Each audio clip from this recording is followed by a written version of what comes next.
has our generation given up on love? They have, right? 100%. When I wake up in the morning, I open social media, everything is miserable. Yeah. Bad news travels fast and good news is shut down so quickly.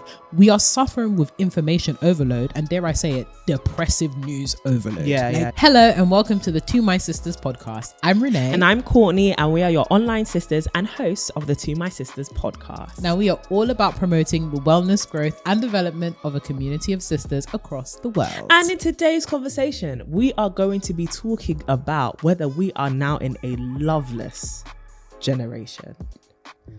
Are we living in a time where people have lost hope? Absolutely. Not only around love, friendship, but also romance. Oh no. Have we given up? The girlies are out, down bad. Have we given up? This is in response to and some commentary on the tweet that went viral of that lady saying, you know, she enjoys some coffee in the morning with her mans, and everyone's saying, well, how about that? You know how funny that was. Shut up, basically. So we're gonna talk about it. But before we get into the ding dilemma, we have some housekeeping.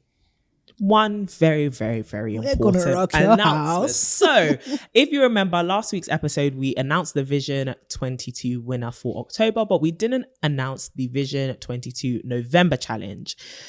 But here it is.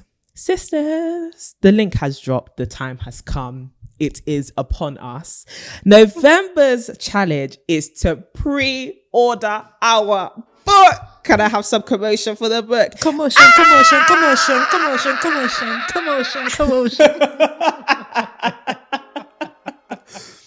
Our book cover has officially been revealed. Ain't she pretty? She's a gorgeous book. Ain't she pretty? She's a gorgeous book. We worked hard. Us and our editing team. We worked hard to get that cover. We hope that you like it. But To My Sisters, A Guide to Building Lifelong Friendship, is finally available to pre-order. What? Sisters, there is a link in that description. There is a link in the show notes. There's a link in every bio you'll find on the internet. The link is here. It's in the mailing list. It's everywhere. Go and pre-order the book. Facts or facts, if we want this book to chart, sell out, do anything historical, we need you to please pre-order it. We can't order all the books ourselves. And look, we know that it's predominantly for the sisters, but if you're a brother listening to you can purchase it either for a sister or for yourself or for your man them until we have something for you. So yeah, purchase. It's a good book to read. Purchase, and you're going to be up until that book is out, because it's going to be out real soon in like the next 2-3 months. Yeah. You're going to be hearing about that book. For real. So, November's challenge, pre-order the book. And as soon as you've done that, just send us a screenshot of your pre-order confirmation page. And that's your entry. Tag us on Instagram when you post it, or on Twitter, or wherever you're going to tag us. And that is your entry. And the winner will win £100. Not only will that reimburse you the book, but it will also give you some extra spending money to buy more copies of the book. Wow. You know how funny that is? Because that's smart. For your friends and the people you love. So go and pre-order the book. Like I said, the link is in the description, as well as in every other bio. And yeah, screenshot it, send it to us. We wept in that book. It's actually a very good book, guys. You'll be hearing more about it in the upcoming weeks, as Renee said, but like, it's a very good book. Everyone who has had the chance to read it has actually said it's a brilliant book. I quote. A brilliant book, a phenomenal one actually. So we really did try, but we poured our hearts into that, our first debut book. So thank you for all the support so far. But now we ride out, sisters. Come on now. Okay. So yeah, I think that's the only housekeeping. Yeah, it's crazy, man. Oh, and also by the time that the sisters are listening to this, thank you. Oh, the live show. There's so much that's happened. So the live show was yesterday. And though we are filming this in the past, because we're heading to Jamaica. We're going to Jamaica. We want to say a massive thank you, because regardless of how it went, the fact that y'all showed up, hopefully you showed up, that's quite presumptuous, is a blessing in itself. So thank you. We love you. There were a lot of announcements yesterday. If you are not on the To My Sisters mailing list, things have gone over your head. So much. Announcements of international trips, international appearances, book stuff, life stuff, TMS just stuff. A lot, man. Just a lot. And also thank you to our incredible panelists. We know you're gonna be amazing. God. Thank you to Raquel for putting your blood, sweat, and tears into organising this event. Thank you to all our 1,000 volunteers. We love each and every one of you. The supporting sisters, we call them. We genuinely thank you to all of our sponsors. We're going to be giving you guys your shout out in due course. But also thank you to our incredible book team as well at PanMac, Bluebird, Mireille. Love of our life. We say this almost on a weekly basis, but Mireille, Jody, Shan, thank you guys for believing in this book. Thank you for supporting us even in the live show, the venue support, like just everything. Thank you. We've given our gratitude in advance, and we'll probably be back next week giving our actual post reaction situation. This is all in faith, This is in faith. But sisters, honestly, we appreciate you all. You have been a huge part in changing our lives and building this community. So more is to come, and we'll continue to dedicate ourselves to giving you what you deserve. All right, for sure. But I think we're ready. It's time to get into the ding ding ding dilemma. Let's go. Greetings, Courtney and Renee. Thank you so much for the conversations you bring to the sisters. You are such bright women, and it's beautiful to see how passionate you are about uplifting the sisterhood community. Thanks, girl. I am an international student in the US, and to say that I'm lonely is an understatement. Being an African international student who is also introverted is really making it hard for me to integrate into my college community. I feel so alone. I find myself thinking about perhaps just returning to Africa and getting off this ideology I have that I can make it here. I am always in my room, sleeping, reading, or watching something, and it makes me sad that I am not having the glamorous college experience that we see in the media. I see people enjoying college around me with their friends, and I am not. In the dining halls, people are seated with their circles of friends. When I attend a few events, same things apply. And with my college mates predominantly being American, it means they relate to a lot of their shared experiences. I therefore struggle to find my own people. Sometimes I find capturing their very fast accents and the different enunciations of words challenging.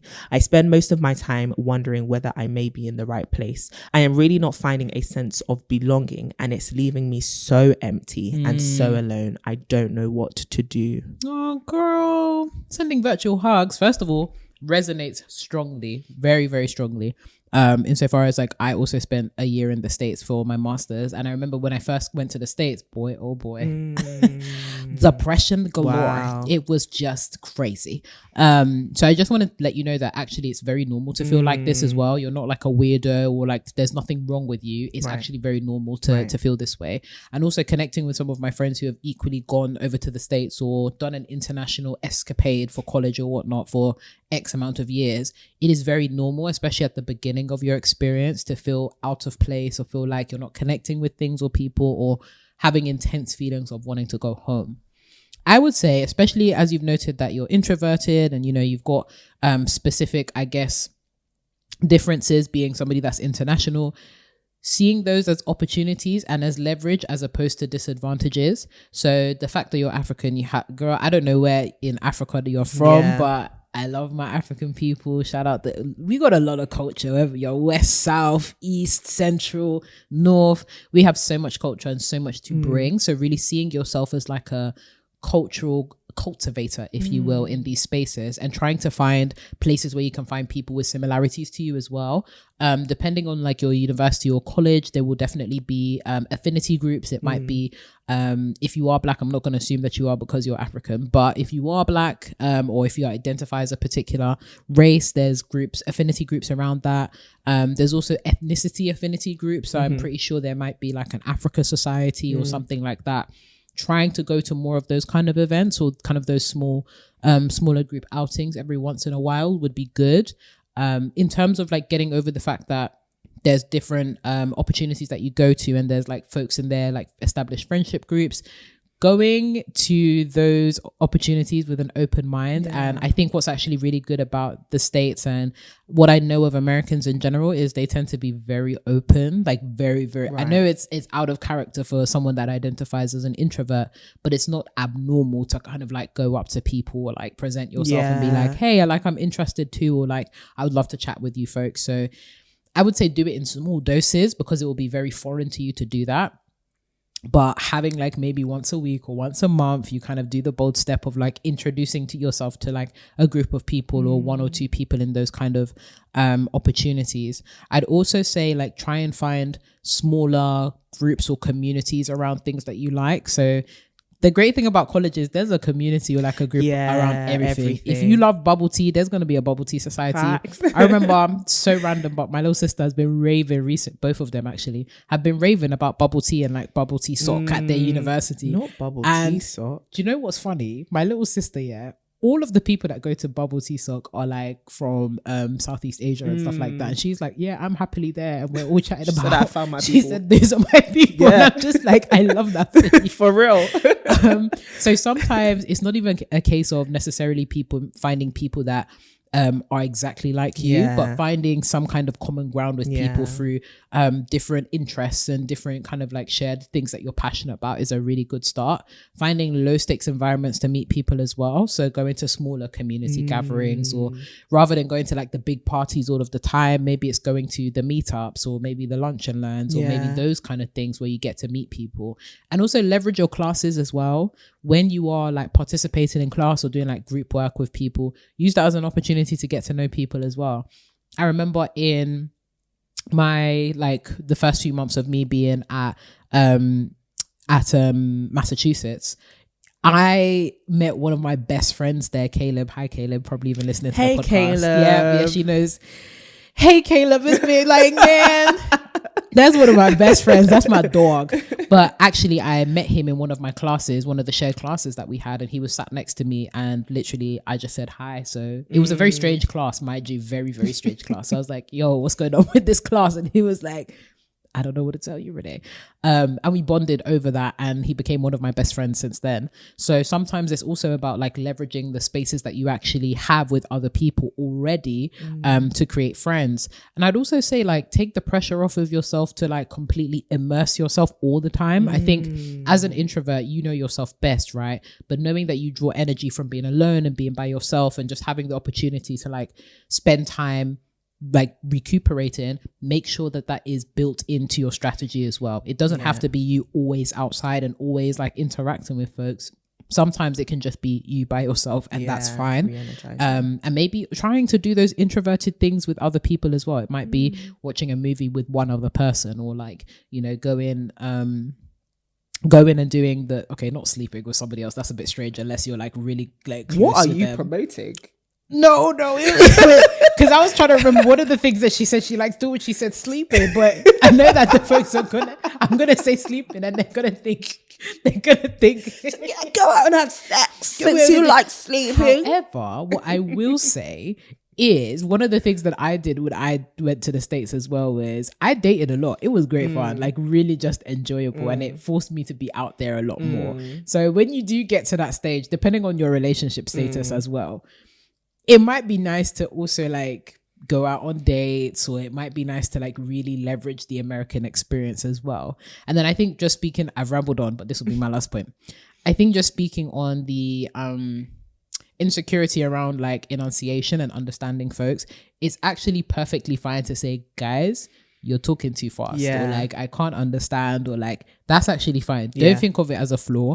The fact that you're even in these kind of spaces is already a testament to your intelligence. So it's not that you're not intelligent, it's actually just a cultural difference, or like a slight difference. Don't feel ashamed about saying, guys, slow down, because people talk fast just in life in general. It's not even a thing of like you not being smart enough or intelligent enough or whatever. It's actually people do speak fast, and you do have a different culture, or you may speak multiple languages, which is flipping amazing.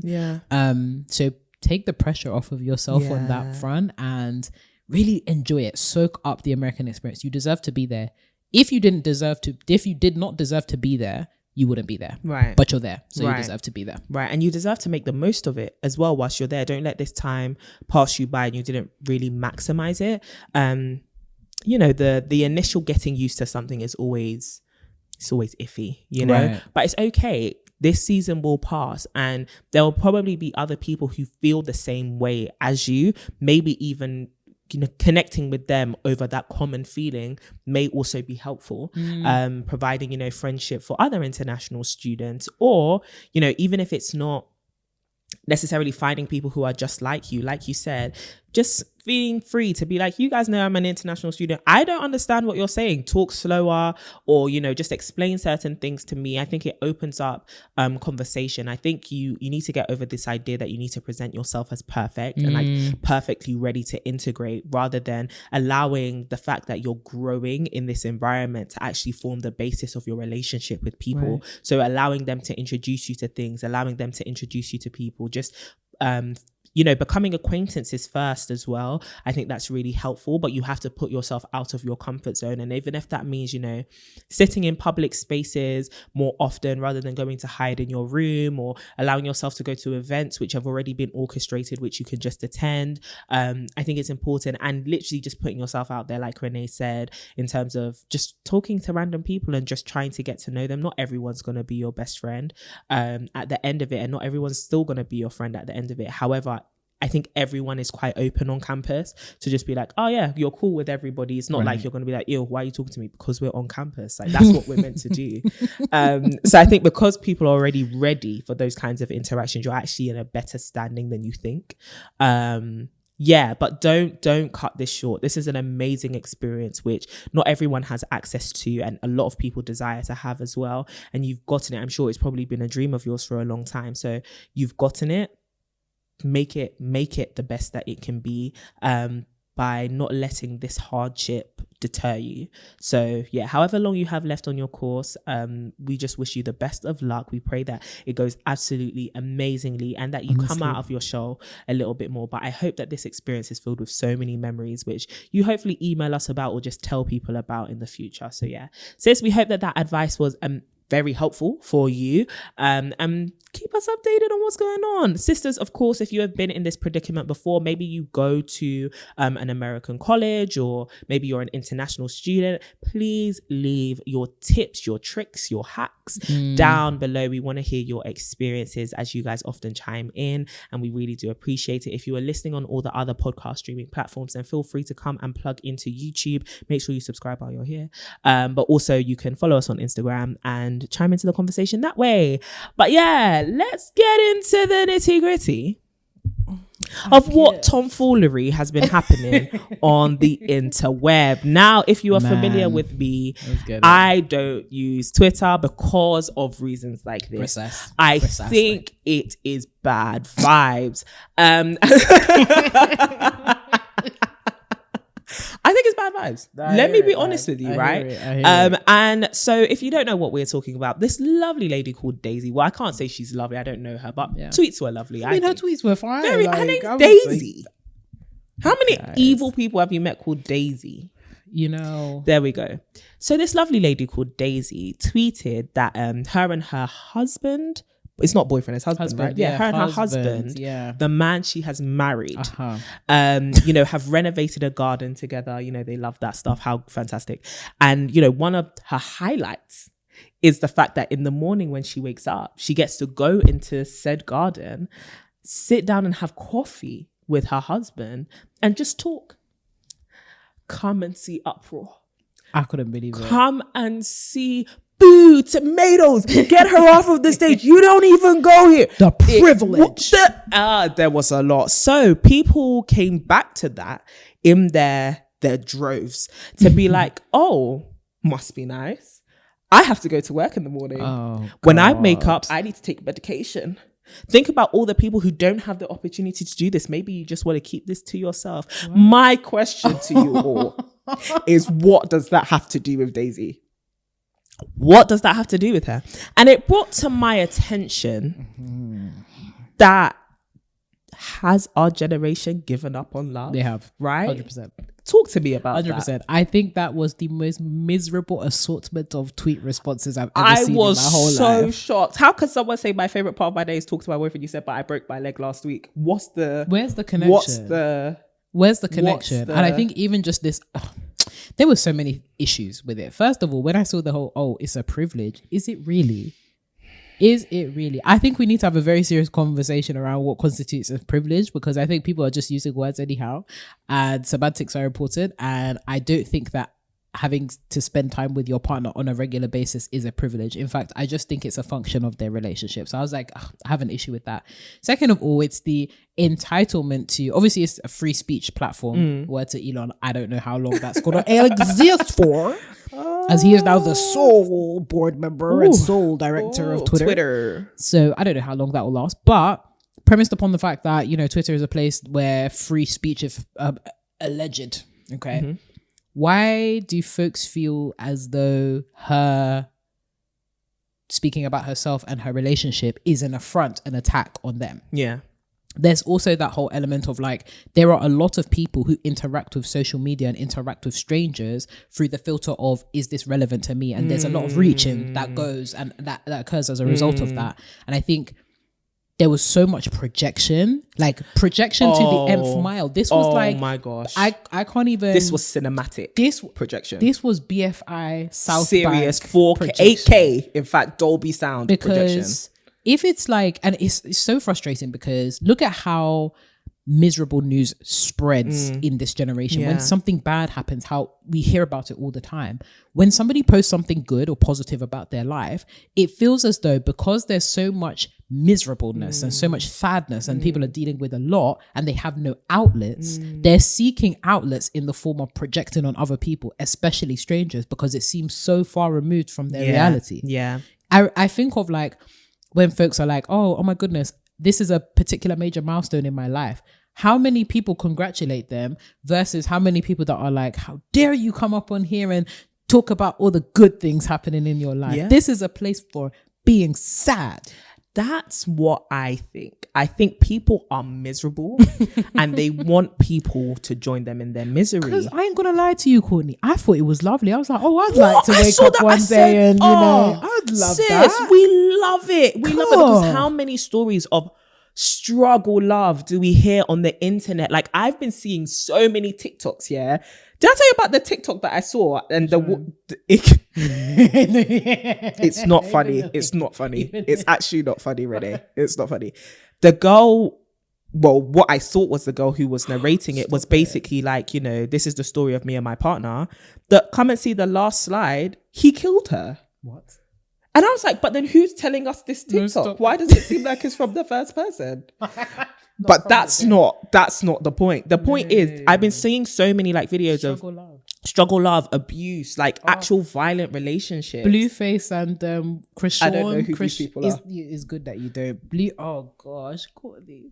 Every time they're on lives, they're always beating each other up. Oh, like actually scrapping. You see, like, scrapping. No, but how many, even celebrity news or scandals in like the world, how many of us have been so exposed to and become, you know, very knowledgeable about love that doesn't last and love that doesn't work and love that isn't romantic or caring or affectionate.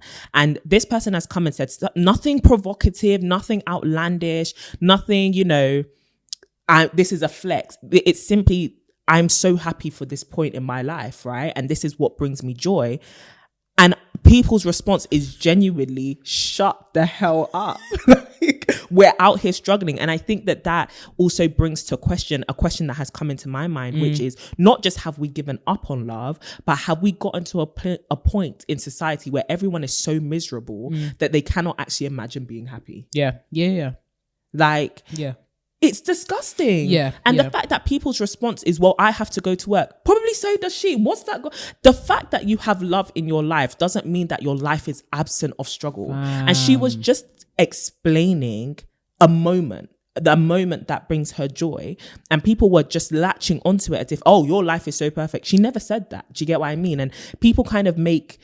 It all comes down to perspective, really. And people make it seem as though because you have something and I don't have it, don't flaunt it. And it's like she wasn't even flaunting it. People need to confront their insecurities and their pain. No, people need to confront the issues that they have and stop making it other people's problem. There we go.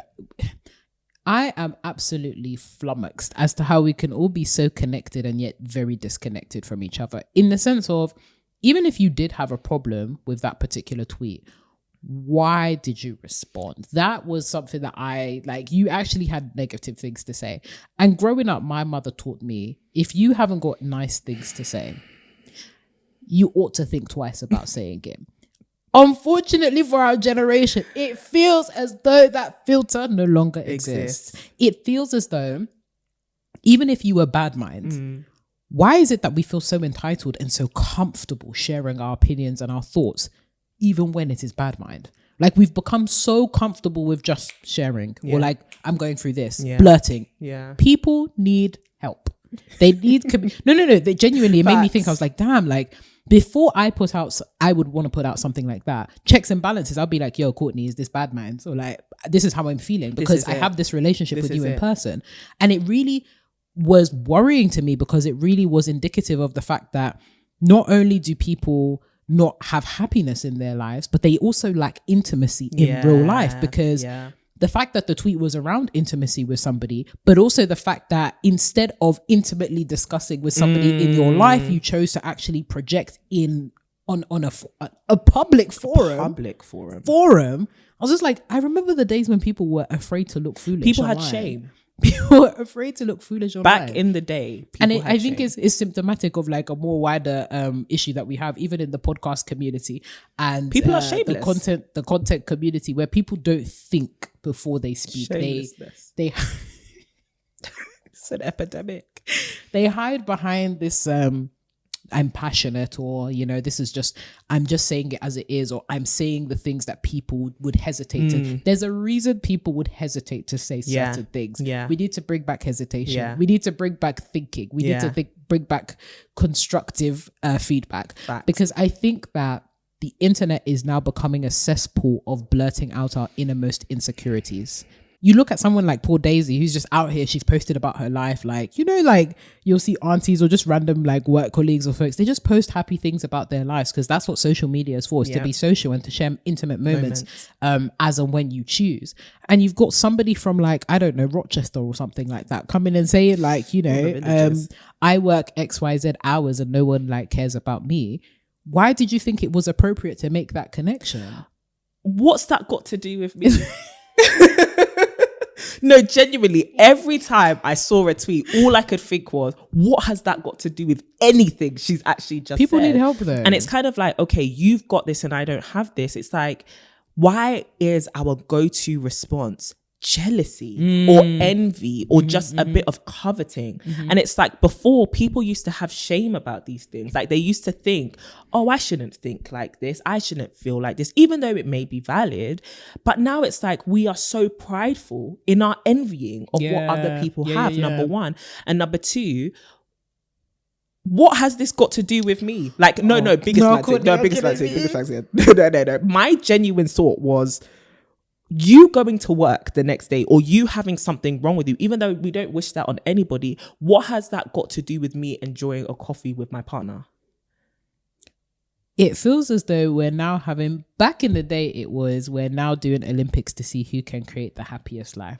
Now it feels like it's in reverse, where it's like, I must let you know that I have the worst life. I'm living the worst Why life. do you aspire to these things? Why do people not want to have good things anymore? And this is the thing. And then we complain about like social media. And I think it goes well to a conversation we had a couple of weeks ago about content consumption and realizing that actually a lot of the time these things that we see on social media make us feel bad, not because they are the issue, but because we have an issue. Right. And if we don't confront that issue, everything is always going to be a problem. And I think the issue that we need to confront here is, one, not just jealousy and envy, because that's the overarching thing we can see, but genuinely people have such hopelessness surrounding the idea of being loved, having love, and having moments of genuine joy. I think that people think that love is hopeless, that like having a good, healthy, and I mean, it's not even like she's saying she has the best relationship in the world, right? How much can you describe in, you know, a tweet? But genuinely, why does somebody describing a moment of happiness bring up such ugly parts of people? It's really the triggering. And I think it's also,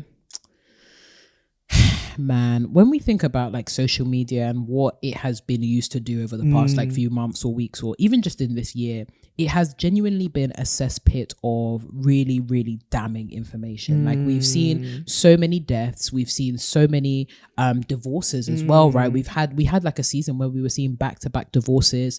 We've seen just families breaking apart. We've seen so much cultivation of negativity that I think people have actually become attuned. They've attuned themselves to this notion of when I wake up in the morning, I open social media, everything is miserable. Yeah. And when I close social media, it's now normal that my life is miserable. Right. But because I've seen that everybody else, it seems, is cultivating this sadness and this upset and this just lack and absence of joy, I'm fine with staying in my particular position because I haven't seen that there is better elsewhere. So when better does come, I think that we actually genuinely almost cannot recognize it anymore because we've lived a life and we've lived attuning ourselves to miserable news so much, it almost becomes like a front to see that there are people out there that think that they can live above or outside of that norm. Yeah. Like even when I think of like TMS, or when I think of like our friendship, for example, it really does ginger me when folks are like, oh my God, I wish I had like a friendship like this. And I'm like, this is not like, this shouldn't be something that you aspire to having. This is the base. Do you know what I mean? Like this is, of course, we've like cultivated our friendship and we've worked on our friendship, but even just in having friendship, I think there was an article that we shared recently on the decline of close friendships, even in that, right? And I was just like, damn, like we're actually living in an era where we're normalizing not just being miserable and not just having a lack of intimacy, but we're actually normalizing isolation. We're normalizing envy. And we're also normalizing genuine like deep depression and sadness. And this is why I like you because you've brought us onto the next topic, which is why is the immediate response to what she said, this is a life that privileged people lead.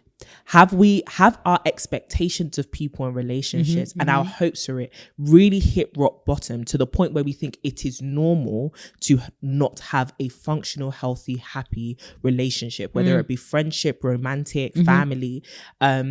Why is this idea of love now attached to privileged individuals? I love that question, and I think it's again part in due to the prevalence of dysfunction, the prevalence of hearing about and the circulation of dysfunction, right? I think we've come out of an era where because everybody had not even an ounce of shame, they had perhaps too much shame.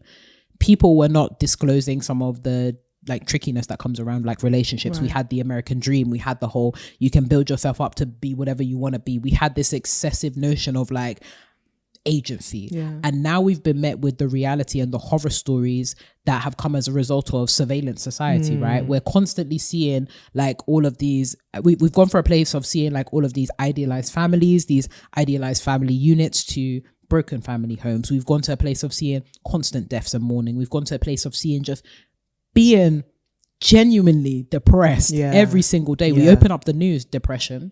We open up the news, instability, dysfunction. It has become normalized. And the thing is, when you consume dysfunction, you become dysfunctional, right? Like I think many of us think that we go in thinking that because we consume this, it's not going to become us, or it's not going to become a part of our story, not knowing that the eyes are the window to the soul, right? And the things that we consume it literally becomes part of us. When I think of the analogy of like when you eat something, when it's broken down and it's actually absorbed into your cells, right? The same thing is with content and the things that you have around you and the people that you have around you.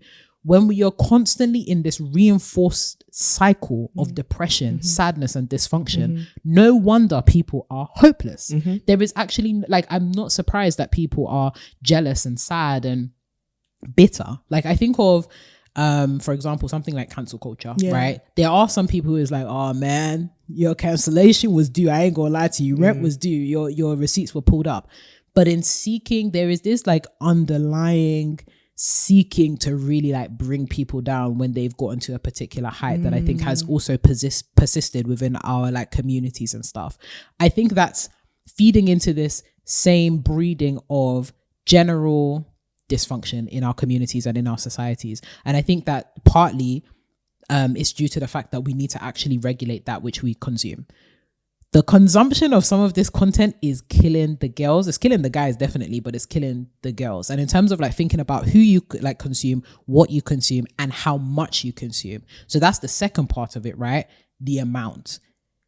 We were not, before the internet, in terms of engaging with people, you would engage with your mom, your dad, some of your friends, aunties, uncles, all of that kind of stuff. Social media has made it so that we are consuming and interacting with thousands of people on a daily basis that we don't know, we have never come across before, and some of them we will never come across again.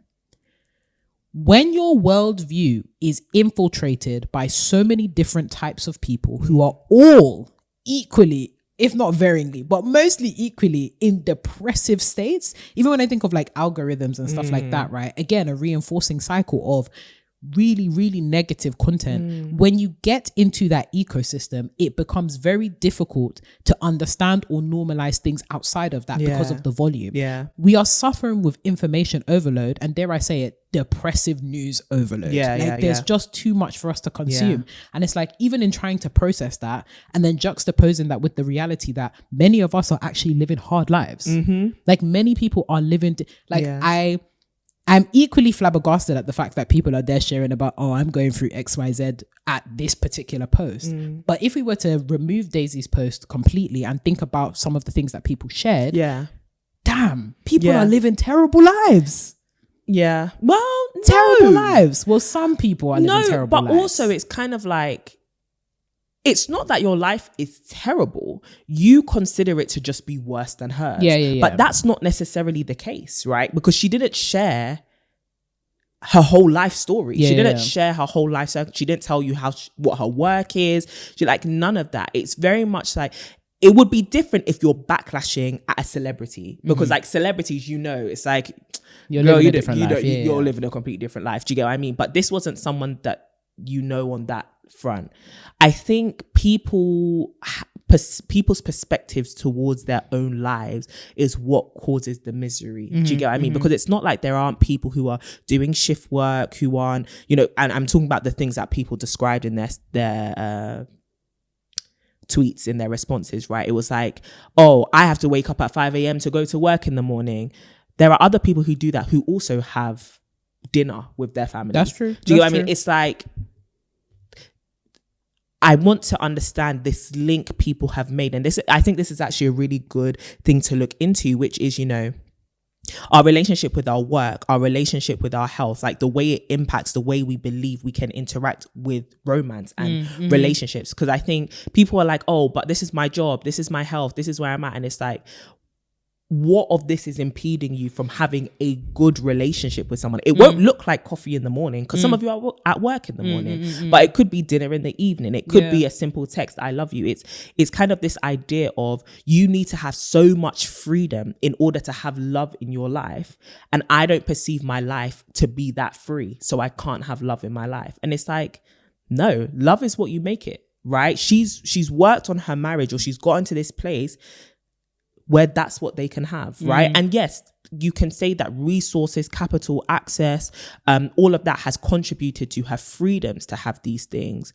But if we all assessed our lives, a lot of us have these same things, or have them to varying degrees, where it's like, you don't have to act as though what she's describing is so far-fetched. No. I get that. To be honest, the problem really is the link. I wish there had been no link between, because I think it's one thing to complain about your life, and then I think it's another thing to actually project your life onto somebody else's.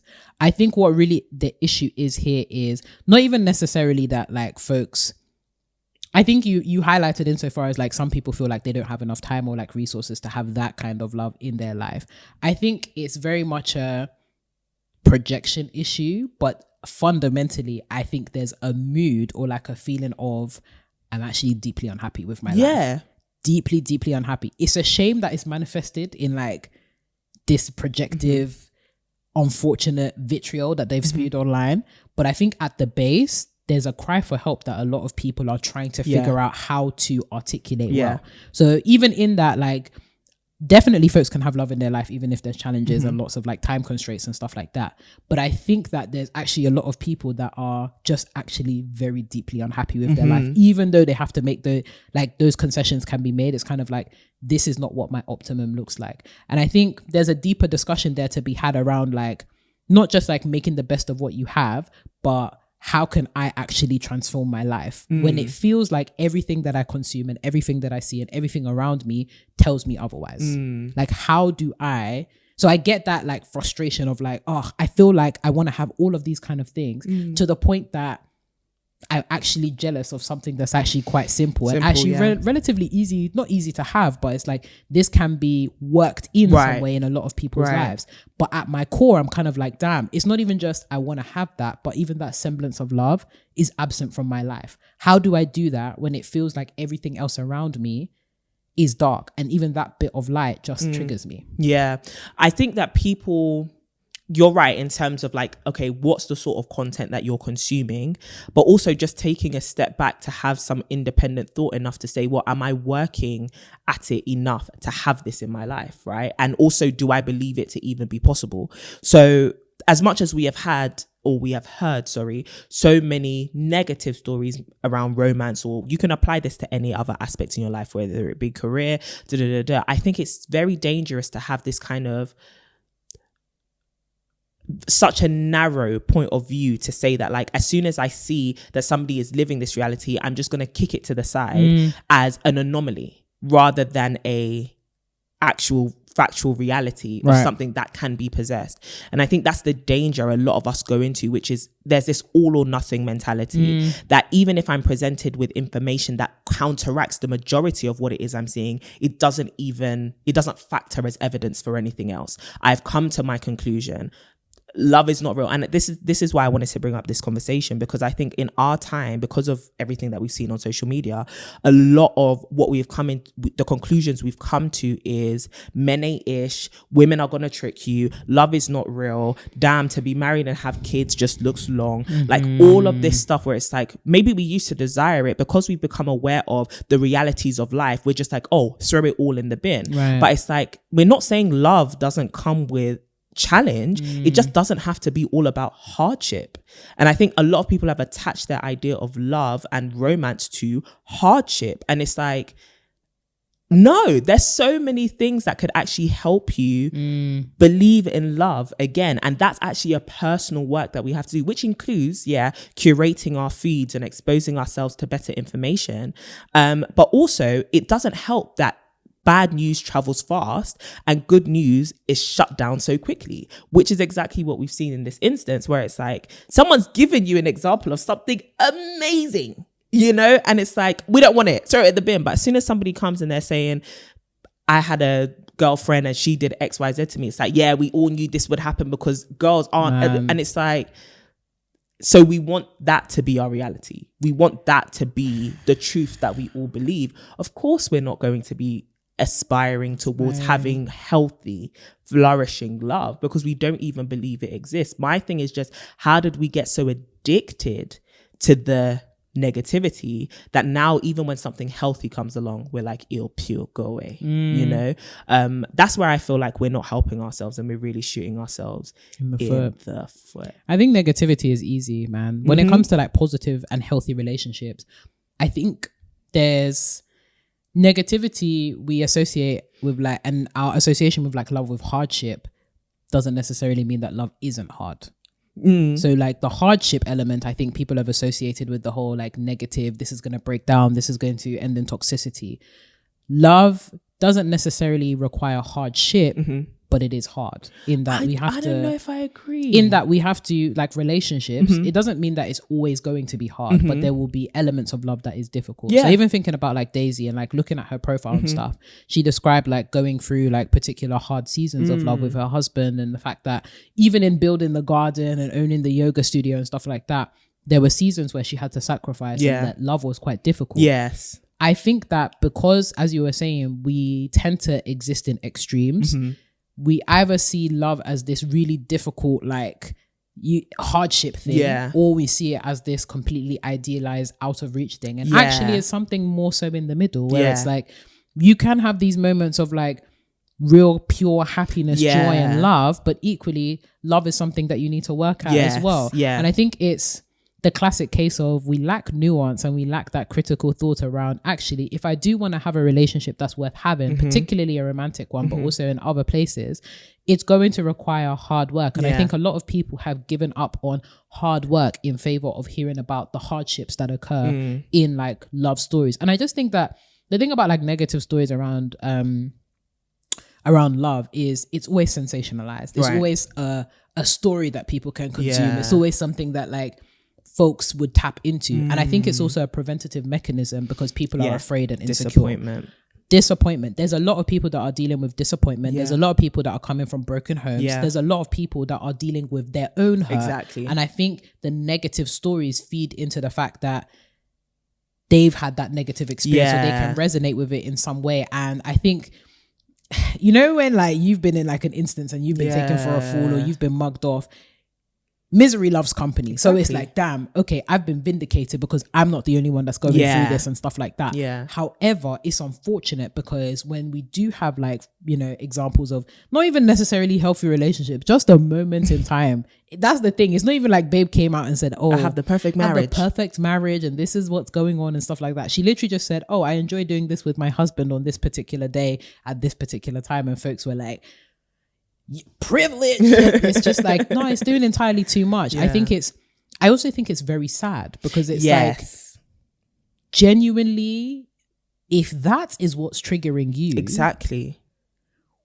what reality are you choosing to live? Like, that's really sad. Like, this is, dare I say it, bare minimum stuff you'd expect to do with like your and that's my frustration because I'm just like, guys, like, this is, I don't want anyone to misunderstand. I understand why people felt how they felt in this, maybe not in relation to that suite, but in general. I completely understand it. Like, we have not seen the best representations of relationships, but I think it then has to provoke us to a wider conversation and a more productive conversation, which is, guys, are we really giving up on love here? Because if we're not careful and we don't poke at these things and we make it seem as though because of this mob mentality or because so many people have this idea that love is hard and love is, you know, full of struggle, right? Because I don't disagree that love has moments of hardship and that love can be difficult and that love is hard work. But I think once we, you know, keep pushing the love is hard, it's kind of like, well, human beings, we don't like to do hard things. You know, and it's like,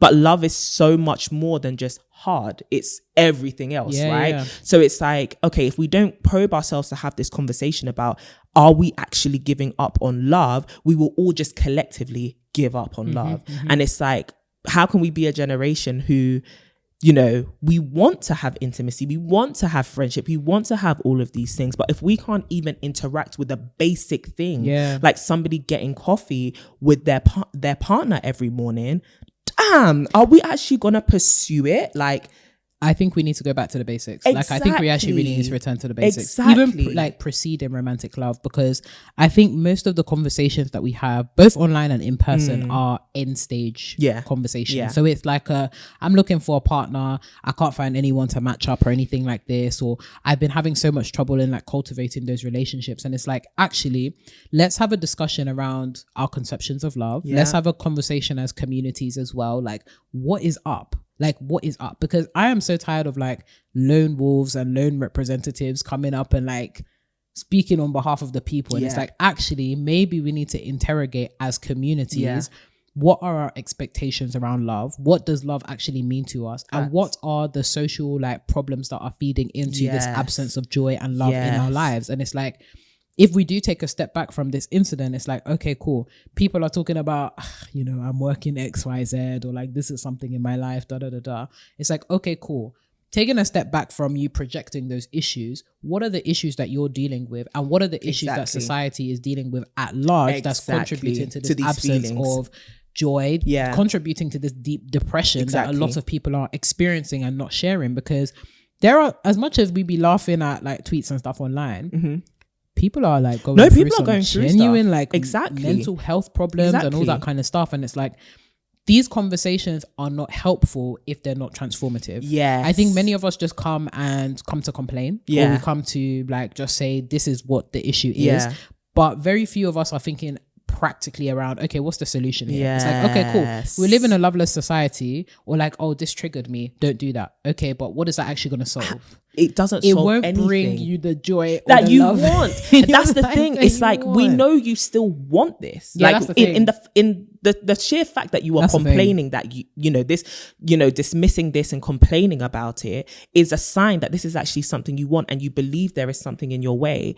We as a society actually need to start talking about these obstacles, whether it be social, financial, health-wise, like mental, whatever, that are stopping us from really believing that healthy relationships are actually possible. Right. And those are the wider conversations I want for us to have, rather than just shutting someone down with a kind of very ridiculous response like, oh, it's just privilege. That doesn't answer anything. That doesn't give an explanation to anything. That is very, very wild to me. And it's like, okay, I really want to understand, why are we here? Why are we here right now? And I think we've explored some of the issues, but I also want us to have conversations that go past just identifying to being like, okay, within our communities, within our friendships, within our relationships, even online, if this is where we want to have these conversations, how do we get past it to have positive representations? Because if this is how you're going to come at a woman saying, I have coffee in the morning with my babe, somebody coming on a podcast, or someone